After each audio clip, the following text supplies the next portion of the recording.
Recently, I've been thinking about this fragrance in particular, and I've been thinking if this is still relevant today. Curve.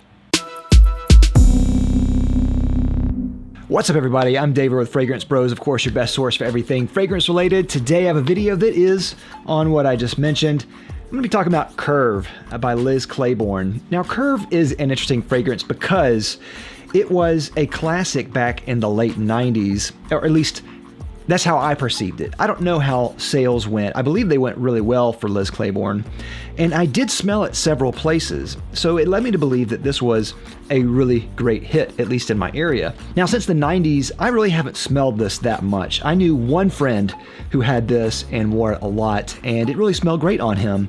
And when I smelled it, I was reminded of how good it smelled and why we don't hear about this anymore. There's lots of cheapies on the market today, and some are really good, some are really not. There's a lot of classics that have become cheap, and this one has really just fallen on the wayside, and I don't really hear much about it at all. So I wanted to talk about that. Now, when we talk about classic fragrances, one house that almost never comes up is Liz Claiborne, and I think that's probably for good reason. A lot of Liz Claiborne's fragrances have historically been just kind of run-of-the-mill, kind of generic, bland type of scents. Some have been really big hits, like Curve. There was another one called Lucky You, I believe, and that was a big hit around the year 2000. But really, they haven't done much as far as hits or good fragrances. Now, when Curve came out, I'm pretty sure it was a big hit, and they made like a dozen flankers of this. And I have some not good flankers, but Curve itself is really good. One of my favorite style of fragrances is kind of like the woody, musky scent. I could probably think of a dozen off the top of my head, but the first one that comes up to me is Green Irish Tweed. Now, this one came after Green Irish Tweed, and it reminds me somewhat maybe of a kind of riff on that idea without copying it. And it is very green. It dries down in a very similar way to Green Irish Tweed, but it doesn't smell like it. It smells like some of the best cuddly aspects of Green Irish Tweed in that base. So in the base, there's sandalwood and musk. At the top, there is lavender and some citrusy notes, notably like lemon and pineapple at the top. But in the mids, there are some interesting notes like mahogany and cactus. And maybe these are just notes that are just on the sheet just to pump out to make a really interesting note list for PR. I'm not really sure. But what I love about this is that there's no other fragrance really that smells like Curve. And that is what surprises me the most about this, that this was a big hit in the 90s, that it blew up, a lot of people really liked it, but then there were no copycats of it. Unlike a lot of other trends in the fragrance world where people copy it like Cool Water or Aventus or CK1 or Acqua di Gio, Armani Code, Bleu de Chanel, Sauvage.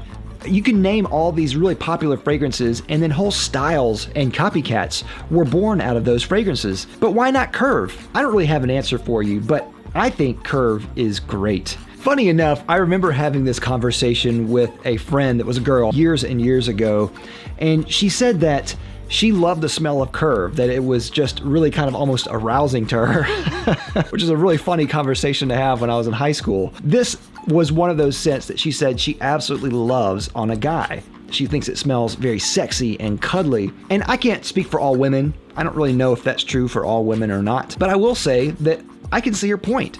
There's something about this that is really warm and inviting and cuddly. It has almost a fresh laundry masculine type of scent in a way. And I think this is one of those fragrances that is a secret weapon in your arsenal if you're a guy and you want one of those scents that is just really huggable. This is one of those scents. Now, as I said, there's a lot of notes in this note list, and I don't necessarily know if all of them are in here, but the primary ones that I get are some citrus on top, a lot of lavender, and then some woods and a really musky sandalwood base. And that is surprisingly an excellent combination. Over the years, I'm sure that this is watered down. I'm sure that this has gotten cheaper over time. As you can see, it has a box here that's made of just like this stamped aluminum, and although it's a good box in one sense, it still is very cheap.